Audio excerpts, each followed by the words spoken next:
Bien. Pongamos de pie otro momentico para que oremos por los enfermitos. Mientras se ponen de pie, recordarles que abril 4 tendremos una nueva vigilia y oración. Abril 4.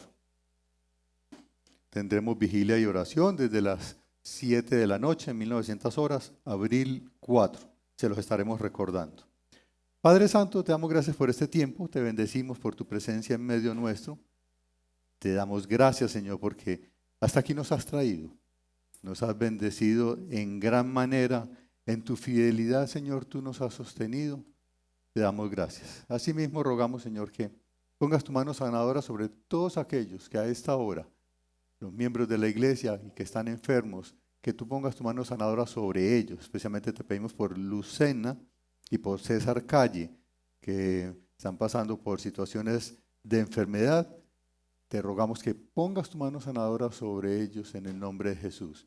Asimismo, clamarte, Señor, por tu intervención divina en el proceso de elecciones que se dan hoy aquí en Colombia, que sea tu propósito y tu voluntad el que se cumpla, que sea, Señor, tu deseo el que se cumpla en este día. Dentro de tantas opciones, dentro de tantas alternativas que hay, Señor, que las personas que sean elegidas para ocupar estos cargos sean personas idóneas, temerosas de ti, personas responsables, personas que realmente sirvan al pueblo y no que se sirvan del pueblo.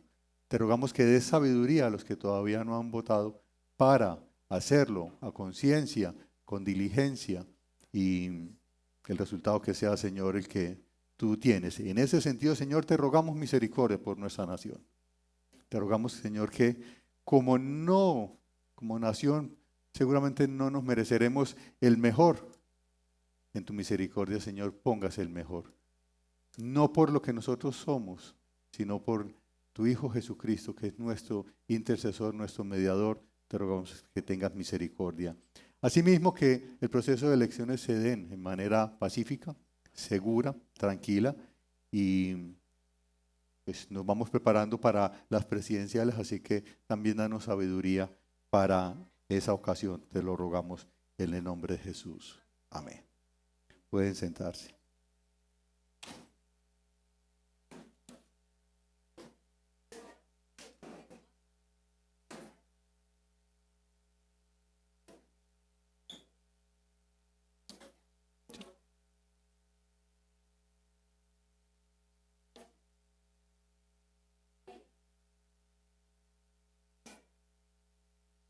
A petición del público soltero. Esperemos que salgan los niños porque ellos también son solteros. Esperemos.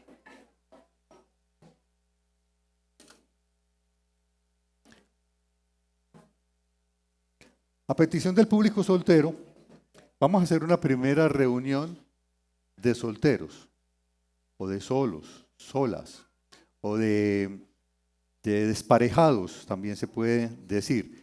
Próximo sábado, a las 6, 7 de la noche, 6, 5 y media, su espiñata. 5 y media de la tarde, próximo sábado 19 de marzo, a las 5 y media, reunión de solteros.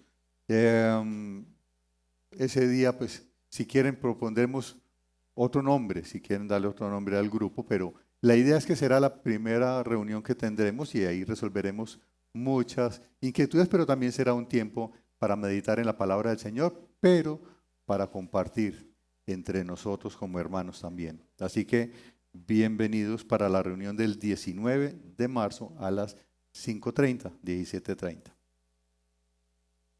Bien. Y vamos con la palabra de hoy. La palabra de hoy es: Cristo es el fundamento de la iglesia. Cristo es el fundamento de la iglesia. Pero cuando hablamos de Cristo, claro, todos asociamos a Cristo con Jesucristo, ¿cierto? Pero Cristo como tal solo es un título que se le da, que equivale a ungido o a Mesías en el Antiguo Testamento. En hebreo era el Mesías, y el pueblo de Dios, en Israel, Estaba esperando la venida del Mesías. En algún momento vendría el Mesías prometido, se lo prometió a David, se lo prometió a Salomón. Hubo promesas de un Mesías para Israel. Y en la época de Jesús, estando bajo el yugo romano, seguían esperando el Mesías, que vendría precedido por Elías, el Elías que precedería al Mesías. En la época de Jesús, Jesús es quien pregunta, ¿quién dice la gente que soy yo? Le pregunta a los discípulos, ¿quién dice la gente que soy yo? Porque para Jesús es importante qué opinamos nosotros de quién es Él. Y eso tiene que quedar claro, ¿por qué? Porque si Mesías es Salvador, para mucha gente el Salvador no es necesariamente Jesús. Puede ser otra persona. Para mucha gente el Salvador puede estar, la salvación puede estar en otras cosas, en otras actividades. Para alguien la salvación puede estar en su adicción a lo que sea. Ahí está su salvación. Pero que el Cristo como Mesías Salvador del ser humano, el único que puede portar ese título es Jesús. Y eso tiene que quedar claro para nosotros. Que el Cristo es Jesús. Por eso hablamos de Jesucristo. Como cristianos ya de tiempo, asociamos el Cristo es Jesús, Jesucristo. Y eso tiene que quedar muy claro. No solamente como iglesia, como comunidad, tiene que quedar claro en cada persona. Y hacia allá va el texto del Evangelio de Mateo, capítulo 16, versículos 13 al 20. Mateo 16, 13 al 20.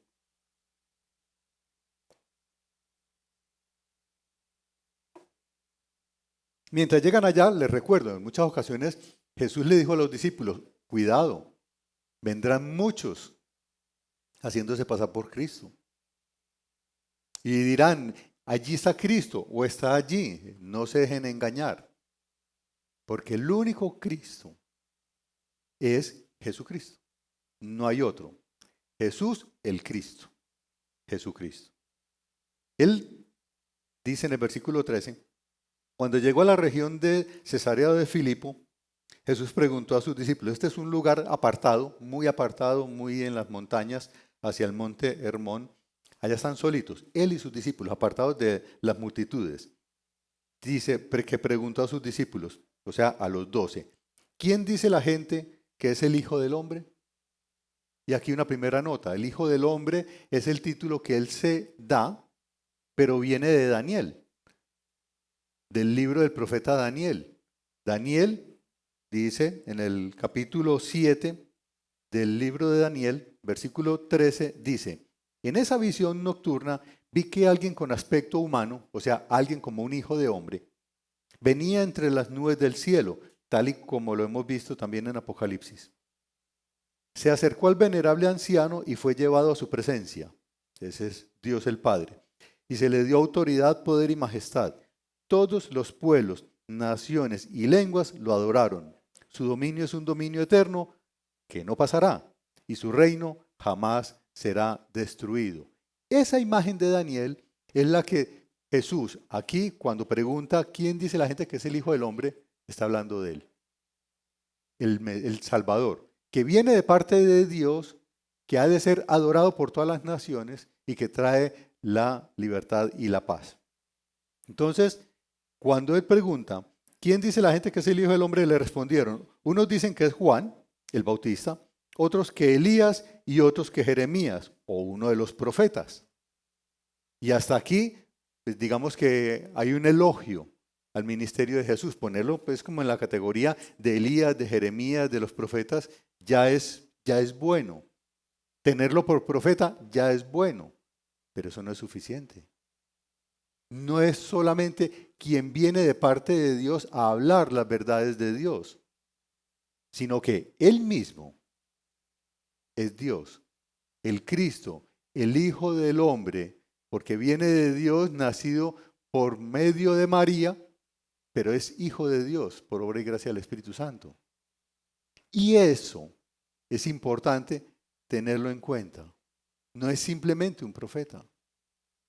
Y cada uno de nosotros puede tener una idea de Jesús según lo que ha ido descubriendo en las lecturas bíblicas o al escuchar predicaciones. Para muchos es simplemente un sanador y ya. Para muchos será simplemente una persona que hace milagros y ya. Y que de pronto lo puede sacar de una situación difícil y ya. Hacer milagros como los hizo Elías o ser un profeta como fue Jeremías o alguno de los otros profetas. Pero cuando dicen otros que Elías, lo que está pensando la gente que está viendo la cantidad de milagros, acaba de multiplicar panes y peces, etcétera, cuando dicen que es el Elías, entonces están pensando, este no es el Salvador. Este no es el Cristo, no todavía. Este es el que anuncia, el que está abriendo el camino para que venga Cristo. Y lo han visto en los milagros y han escuchado los discursos y han visto las cosas que hace, pero todavía piensan, este todavía no es el Cristo, no es el Salvador, el que nos va a librar. No lo han visto así. Las multitudes, eso es las multitudes, o sea, todos los que están ahí. Ni que preguntarle pues a los fariseos y a los saduceos acerca de Jesús. No les vamos a preguntar qué piensan de Jesús. Eso ya lo damos por sentado, un enemigo, a quien hay que matar, a quien hay que callar a toda costa. ¿Quién dice la gente que es el Hijo del Hombre? Juan el Bautista, Elías, Jeremías. Pero aquí la pregunta es para ustedes. ¿Y ustedes quién dicen que soy yo? ¿Quién dicen ustedes que soy yo? Después de caminar conmigo como han caminado, después de haber estado donde hemos estado, ¿quién dicen ustedes que soy yo? Y Jesús espera de nosotros una respuesta. Que nosotros mismos seamos capaces de decir, Señor, tú eres mi Salvador. Tú eres el Cristo. Para mí, tú eres el Cristo. Tú eres el Mesías. Para mí, sí eres el Salvador. No simplemente un milagrero o un predicador o un profeta. Para mí eres el Salvador de mi vida, de mi alma. A lo que responde Pedro, tú eres el Cristo, el Hijo del Dios viviente, afirmó Simón Pedro. Encabezando a los 12, como tomando la vocería por los 12, responde, tú eres el Cristo, el Hijo del Dios viviente. Muerto y resucitado, todavía no, pero él más adelante va a anunciar acerca de su muerte. Muerto y resucitado. El Salvador, el que tomó nuestro lugar en la cruz por nuestro pecado. Y fue sepultado y resucitó al tercer día y ascendió a los cielos. Y desde allá reina con justicia. Él es el Mesías, el Salvador. Él es el Cristo, el Mesías, el ungido, el Salvador. Todo eso es igual. Mesías, Cristo ungido, Salvador. Es igual. Pero es importante que nosotros entendamos que esos títulos, Cristo, Mesías, Salvador, ungido, son aplicados a Jesús. El que nació en el vientre, se engendró por obra y gracia del Espíritu Santo en el vientre de María y que nació y que fue tentado y que aprobó en el desierto de las tentaciones, salió victorioso y que fue ungido por el Espíritu Santo y que ministra con poder y que fue hasta la cruz, murió y resucitó por nosotros. Él es el Cristo, Jesucristo. Eso tiene que quedar absolutamente claro en nuestra mente. Como cristianos, tiene que quedar eso absolutamente claro. Porque si eso no está claro, si Él no murió y resucitó, no murió por nuestros pecados, para el perdón de nuestros pecados, y resucitó para darnos vida eterna, entonces, ¿a quién levantamos las manos? Adorando, alabando. Si no es a Él, que está vivo a la derecha del Padre, reinando con poder y con gloria. ¿Cómo vamos a llegar y decir, aunque tengo 1000 problemas, levanto mis manos? Aunque tenga 1000 problemas, aunque ya no tenga fuerzas, levanto mis manos. Si no las estamos levantando a Jesús, sino que las estamos levantando porque el ministro de la alabanza dice levanten las manos. Entonces uno levantó las manos porque el ministro dijo. ¿Cierto? Pero en nuestro entendimiento tiene que estar claro a quién levantamos las manos. ¿A quién adoramos cuando nos reunimos como iglesia, como congregación, a cantar los salmos que cantamos, las canciones que cantamos? ¿A quién estamos cantando y adorando? Tenemos que tenerlo claro. Es Cristo, Jesús, el Cristo, el ungido, que está a la derecha del Padre y volverá. Cuando Él en la cena dice, esta Pascua no la volveré a comer hasta que tenga su pleno cumplimiento en el reino de los cielos. O que este jugo de la vid no volveré a beberlo hasta que venga el reino de los cielos. No está diciendo para nosotros que Él se fue y se desentendió de todo esto, aunque parece. Usted puede pensar, con lo que estamos viendo, usted puede pensar, no, Jesús no está interesadísimo en nada. Pero cuando Él dice, no volveré a comer la Pascua o beber del jugo de la vida hasta que tenga pleno cumplimiento en el reino de los cielos, lo que está diciendo es, comerá la Pascua y beberá el jugo de la vida. No que se desentendió de nuestra vida, no se desentendió de nuestras situaciones, de nuestras circunstancias. Él no está desentendido. Él está a la derecha del Padre reinando. Sigue intercediendo por nosotros a la derecha del Padre. Sigue intercediendo por nosotros cuando caemos en algún pecado, en alguna falta y le decimos, Señor, perdona nuestra falta.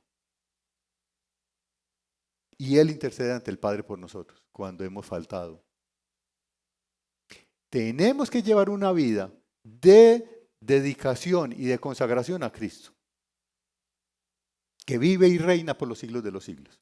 Él no está desentendido, para nada. Todo lo que está sucediendo en su momento recibirá la justicia que le corresponde según la palabra y la voluntad de Dios. Pero aun cuando tengamos problemas en esta vida, y aun cuando nos agotemos en esta vida, sabemos que encontramos en Él reposo, descanso, consuelo y esperanza. Eso significa que Jesús sea el Cristo, vivo y a la derecha del Padre intercediendo por nosotros. Pero esa expresión, tú eres el Cristo, para mí, tú eres el Cristo, el Hijo del Dios viviente, trae lo mejor que puede traer a su vida. Una bienaventuranza de parte de Jesús. Le dice Jesús en el versículo 17, dichoso tú, Simón, y con él todos los que afirmamos que Jesús es el Cristo. Dichoso tú, Simón, hijo de Jonás. Le dijo Jesús, porque eso no te lo reveló ningún mortal, sino mi Padre que está en el cielo. ¿Quiere la verdadera felicidad? ¿Quiere experimentar felicidad? Está aquí. ¿En quién es Jesús para ti? Si Él es el Cristo, si estás seguro que Él es el Cristo, el Salvador, el que murió por tus pecados, que murió por ti ocupando tu lugar en la cruz, si lo sabes y lo entiendes, esa es la felicidad, ahí está la felicidad. Bienaventurado, dichoso tú, Simón, bienaventurado tú. Ahí está la verdadera felicidad. Aun cuando estemos en problemas, aun cuando nos agotemos y nos cansemos, está el gozo y la felicidad en que Él es el Cristo. Uno, pues porque es un regalo de Dios. Poder decir desde su corazón, Señor Jesús, tú eres Cristo. Decirlo, el que reina mi vida, el que gobierna en mi vida, poderlo decir es un don de Dios. El don de la fe es un regalo de Dios. Si lo puedes decir, Dios lo ha puesto en tu corazón. Y entonces, cuando vengan las dificultades, las situaciones, los problemas y lo que sea que venga, usted podrá sortearlo con toda tranquilidad y con toda paz. Porque Cristo, Jesús es el Cristo para ti. Lo vemos en el mismo Pedro, dichoso tú Pedro. No es un hombre perfecto, para nada. Todavía no lo ha traicionado. Todavía no lo ha negado.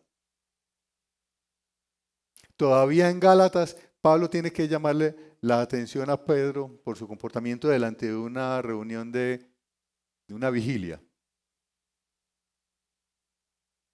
Pero en toda situación, en toda circunstancia, Pedro pudo seguir adelante porque para él Cristo, Jesús, era el Cristo. hasta afrontar la muerte por Él. Afrontó una muerte violenta, crucifixión, por Jesucristo, con total paz y gozo en su corazón. Porque para Él, Jesús era el Cristo, y por Él valía la pena dar la vida y morir, o ser apedreado, o ser azotado, como se puede ver en Hechos de los Apóstoles, que en varias ocasiones fueron azotados. En varias ocasiones el mismo Pedro se levanta y dice, es que no está bien que nosotros los obedezcamos a ustedes, los del Sanedrín, sino que tenemos que obedecer a Dios. Porque esa dicha y ese gozo está en su corazón. Es la misma dicha y el mismo gozo que permite a Pablo en la prisión cantar alabanzas después de haber sido azotado. Esa verdad que viene de Dios como revelación a tu corazón, que Jesús es el Cristo, el Salvador de tu vida, trae paz y gozo. Y según esa verdad, sobre esa verdad es sobre la que debe marchar su vida. Sobre esa verdad deben girar sus pensamientos y sus acciones deben corresponder a esa verdad. Jesús, tú eres el Cristo. Para mí, tú eres el Cristo. Aunque tenga 1000 problemas. Ese es el gozo. Entonces, esa verdad, tú eres el Cristo, el Hijo del Dios viviente, lo primero que nos trae es gozo y felicidad y libertad espiritual a nosotros. Pero lo segundo es que sobre esa verdad, Cristo, Jesús el Cristo, establece la iglesia, fundamenta la iglesia. Dice en el versículo 18, yo te digo que tú eres Pedro, y sobre esta piedra edificaré mi iglesia, y las puertas del reino de la muerte no prevalecerán contra ella. Voy a repetirlo. Yo te digo que tú eres Pedro, y sobre esta piedra edificaré mi iglesia, y las puertas del reino de la muerte no prevalecerán contra ella. Sobre esa verdad, tú eres el Cristo. ¿Se lo dice a Pedro como líder de los 12? Sí. No está fundando la iglesia sobre Pedro. Pedro es el vocero de 12. Porque la escritura es clara en Efesios cuando dice que el fundamento de la iglesia es todos los apóstoles y profetas con Cristo a la cabeza. El fundamento de la iglesia como edificio, porque aquí Jesucristo está hablando de construcción, sobre esta piedra edificaré, está hablando de construcción, entonces vale la pena que miremos Efesios 2, versículo 19. Voy a leer desde el 14. Efesios 2, 14.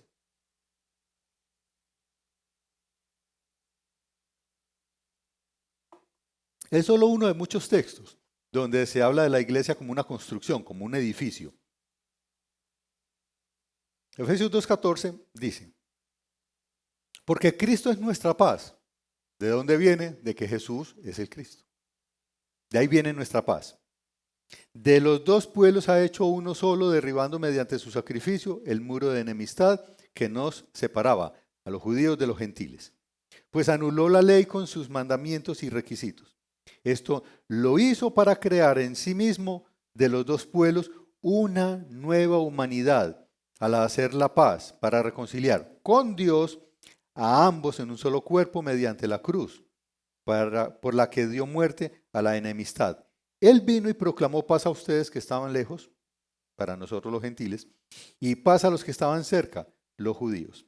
Pues por medio de él tenemos acceso al Padre por un mismo espíritu. Por lo tanto, ustedes ya no son extraños ni extranjeros, sino conciudadanos de los santos y miembros de la familia de Dios, edificados sobre el fundamento de los apóstoles y los profetas, siendo Cristo Jesús mismo la piedra angular. En él, en Cristo Jesús, todo el edificio bien armado se va levantando para llegar a ser un templo santo en el Señor. En él también ustedes son edificados juntamente para ser morada de Dios por su Espíritu. Entonces, el fundamento de la iglesia es, en primer lugar, esta afirmación: Jesús es el Cristo. Y Él mismo que es fundamento, Él mismo es el que construye. ¿La iglesia de quién? De Él. Sobre esta piedra edificaré mi iglesia, la iglesia de Cristo. Esta es solamente una iglesia local, una pequeña iglesia local, que está en la unidad del Espíritu con una cantidad de iglesias locales en todo el mundo. La iglesia de Cristo es universal.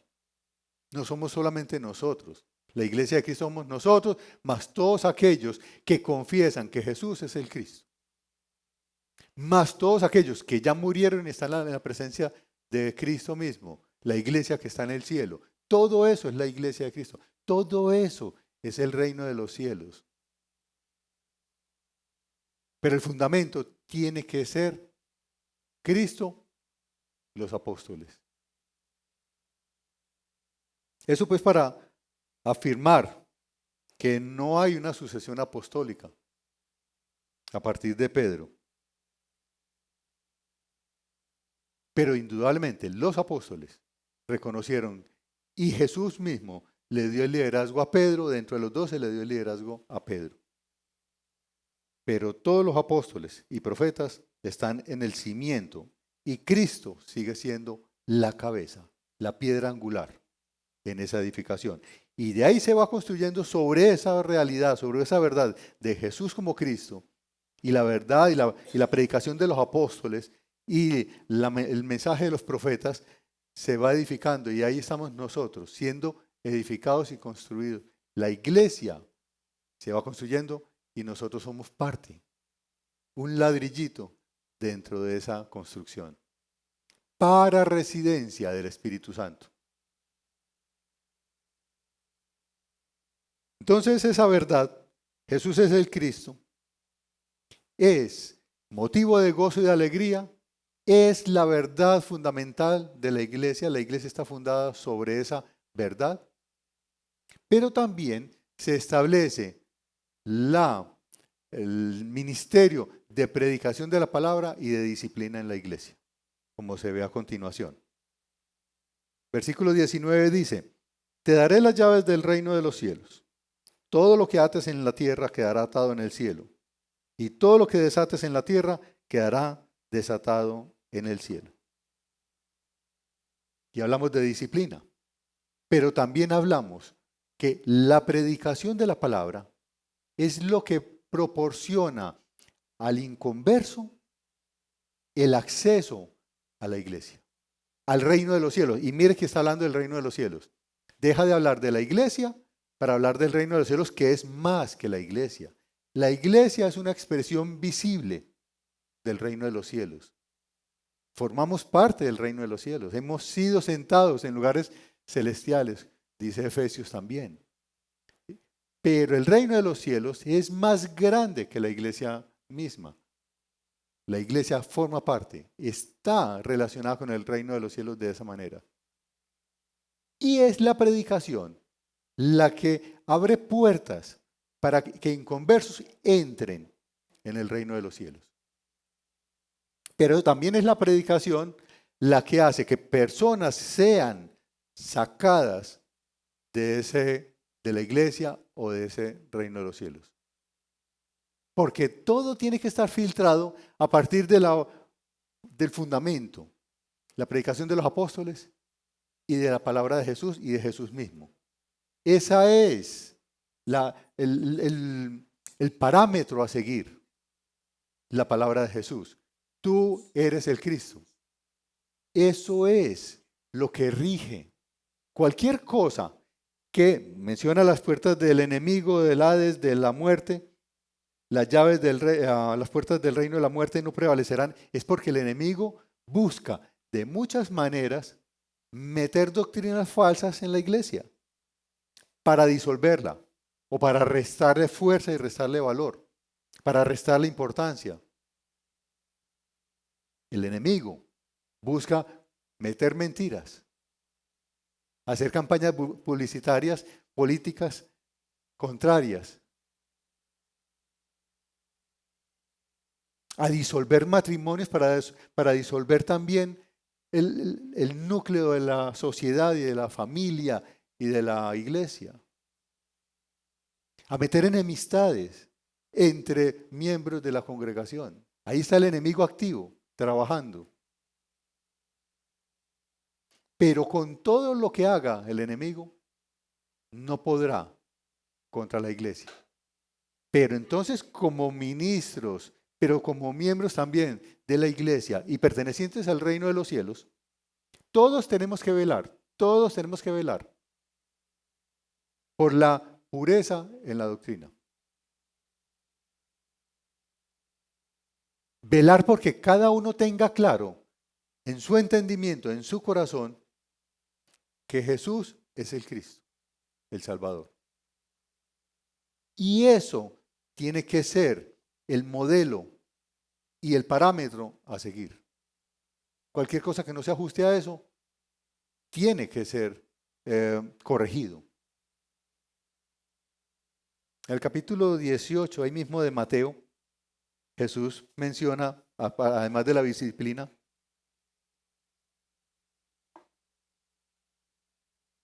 versículo 15, lo subtitula El hermano que peca contra ti. Versículo 15. Si tu hermano peca contra ti, ve a solas con él y hazle ver su falta. Si te hace caso, has ganado a tu hermano. Pero si no, lleva contigo a uno o dos más, para que todo asunto se resuelva mediante el testimonio de 2 o 3 testigos. Si se niega a hacerles caso a ellos, díselo a la iglesia. Y si incluso a la iglesia no le hace caso, trátalo como si fuera un incrédulo o un renegado. Si tu hermano peca contra ti y no recibe tu reprensión, ni la de 2 o 3 más, ni la de la iglesia, a ese hay que sacarlo. Y así lo hizo Pablo en el capítulo 5 de Corintios, 2 de Corintios. Hubo una persona que dijo, sáquelo de la iglesia. Eso es la disciplina de la iglesia. Porque cualquier cosa que no se ajuste a la palabra de Dios y a la verdad, Jesús es el Cristo, el Salvador. No hay otro. Es el único mediador entre Dios y los hombres. Cualquier cosa que no se ajuste a eso, no puede formar parte de la iglesia. Por eso hay que atar y desatar según esta escritura. Lo explica muy bien el catecismo de las confesiones de fe de las iglesias cristianas. Dice, el catecismo es una forma de presentar las verdades bíblicas a partir de preguntas y respuestas. En el capítulo, lo titula por domingo 31, la pregunta 83 dice, ¿qué son las llaves del reino de los cielos? Y la respuesta es, la predicación del Santo Evangelio y la disciplina eclesiástica, con las cuales se abre el cielo a los fieles y se les cierra a los infieles. Pregunta 84. ¿De qué manera se abre y se cierra el reino de los cielos por la predicación del Evangelio? Cuando, según el mandamiento de Cristo, públicamente es anunciado y testificado a todos los fieles en general y a cada uno en particular, que todos los pecados les son perdonados por Dios, por los méritos de Cristo, todas las veces que abrazaren con verdadera fe la promesa del Evangelio. Al contrario, a todos los infieles e hipócritas se les anuncia que la ira de Dios y la condenación eterna caerá sobre ellos mientras perseveraren en su maldad según testimonio del Evangelio. Dios juzgará así en esta vida como en la otra. ¿Qué son las llaves? La predicación. ¿Qué es abrir y cerrar? Es establecer que la palabra del Evangelio es la que permite entrar o salir. No a Pedro. Pedro mismo es un ser humano como todos los demás. Infalible jamás de los jamases. Como infalibles no somos nosotros. Lo que es infalible es la palabra de Dios. Entonces uno no abre ni cierra puertas al reino de los cielos según sus preconceptos, según su simple saber y entender, sino a partir de que Jesús es el Cristo y la palabra de Dios es el Evangelio. A partir de ahí. Eso es lo que no cambia. ¿De qué manera se cierra y se abre el reino de los cielos por la disciplina eclesiástica? Cuando, según el mandamiento de Cristo, aquellos que bajo el nombre de cristianos se muestran en la doctrina o en la vida ajenos a Cristo. Lo voy a volver a leer. Cuando, según el mandamiento de Cristo, aquellos que bajo el nombre de cristianos se muestran en la doctrina o en la vida ajenos a Cristo, y después de haber sido fraternalmente amonestados en diversas ocasiones, no quieren apartarse de sus errores o maldades, son denunciados a la iglesia o a los que han sido ordenados por ella. Y si aún no obedece a la amonestación de estos, por la prohibición de los sacramentos son expulsados de la congregación cristiana y por el mismo Dios del reino de Cristo. Y otra vez recibidos como miembros de Cristo y de su iglesia cuando prometen enmienda y lo demuestran con sus obras. ¿Queda muy claro?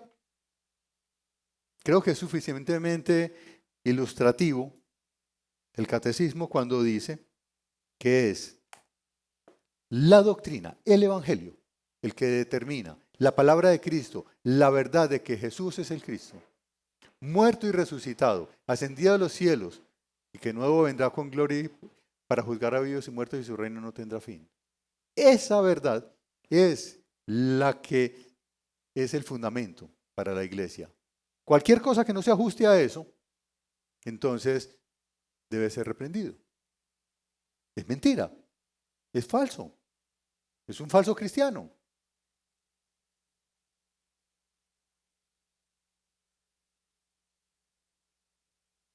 Cristo, Jesús, el Cristo, no desconoce la necesidad que dentro de la iglesia, aún con su fundamento sobre apóstoles y profetas, siendo él la cabeza misma, que dentro de todo eso puede haber alguien que está haciendo una profesión falsa. Pero cualquier persona que ha recibido del cielo la verdad, Jesús es el Cristo, no otro. Jesús es el Cristo, el Salvador. Vivirá según esa verdad. Lo que habla corresponderá a esa verdad. Lo que hace corresponderá a esa verdad. Cómo vive corresponderá a esa verdad.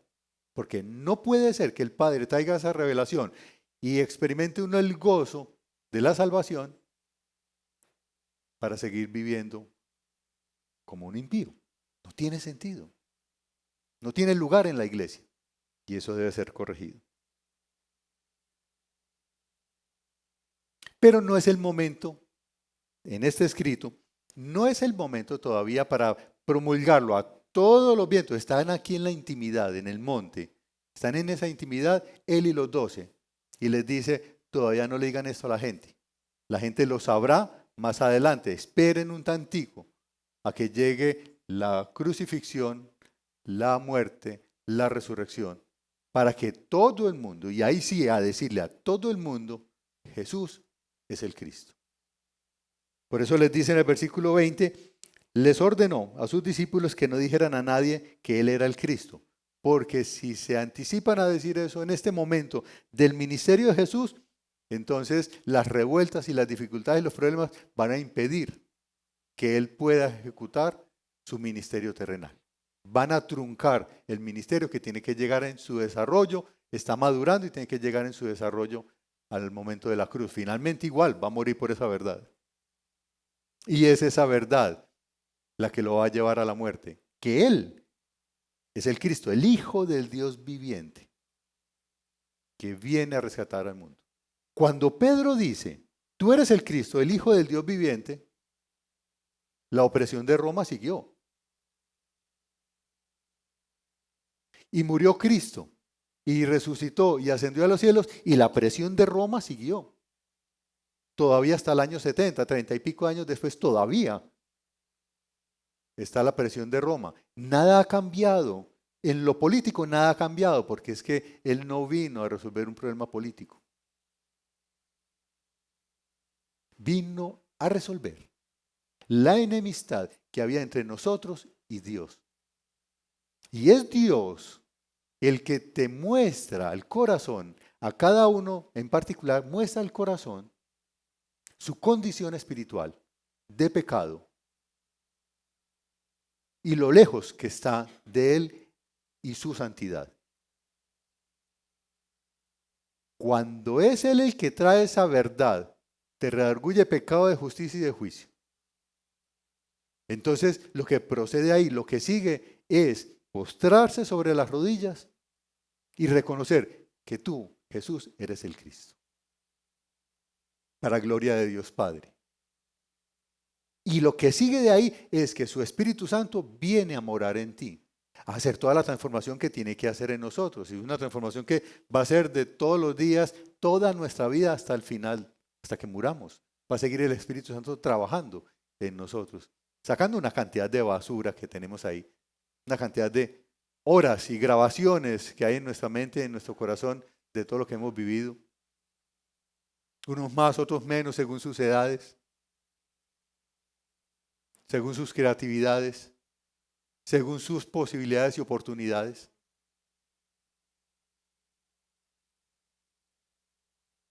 Pero si Jesús es tu Cristo, revisarás lo que haces, lo que ves, lo que dices, lo que oyes, y lo que no se ajuste a la realidad de Cristo y su palabra y su evangelio y el fundamento de apóstoles y profetas, lo que no se ajuste, entonces lo resolverás con Él.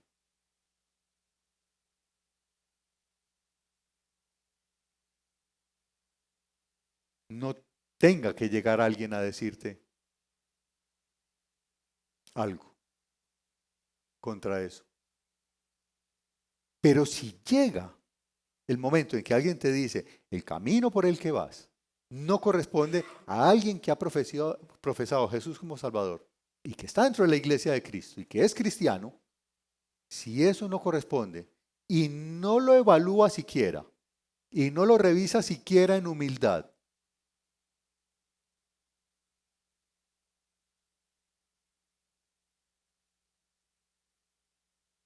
entonces, ¿dónde está la libertad que trae Cristo?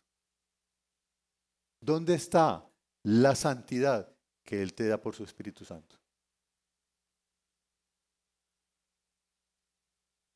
Tú eres el Cristo, el Hijo del Dios viviente, afirmó Simón Pedro, afirma María Devi, lo afirma Héctor Benicio, lo afirma Ana María, doña Lucila del Rosario, Federico también, también, qué bien. Eso lo ha puesto en su corazón Dios el Padre, por el poder de su Espíritu Santo, el Dios viviente. Padre Santo, nos presentamos delante de ti, gozosos de escuchar tu palabra, felices, dichosos, porque tu Padre, el Padre nuestro que está en los cielos, ha sembrado en nosotros esa verdad. Perdona nuestras limitaciones, perdona nuestras faltas, porque tenemos que reconocer que muchas maneras pecamos o faltamos contra ti, ya sea de palabra, ya sea de obra, de omisión. Perdónanos. Escudriña el corazón de cada uno de nosotros. Somos tuyos, te pertenecemos, nos lavaste con tu sangre. Estamos en tu iglesia, pertenecemos a tu reino, el reino de los cielos.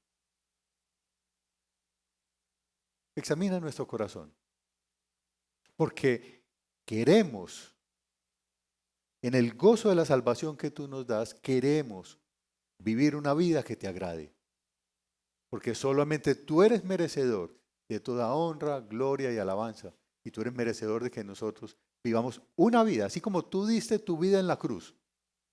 Por nosotros, mereces que nosotros comprometamos nuestra vida a ti. Y con la seguridad y la certeza que cuando muramos en tu presencia estaremos. Danos la sabiduría por tu Espíritu Santo para vivir una vida que te agrade. Y la fortaleza de tu Espíritu Santo para vivir firmes en este fundamento de la palabra y que tú eres el Cristo, Tú y solo tú, Señor Jesús, eres el Cristo, Jesucristo. A ti sean la honra, la gloria y la alabanza por los siglos de los siglos. Amén. Así es.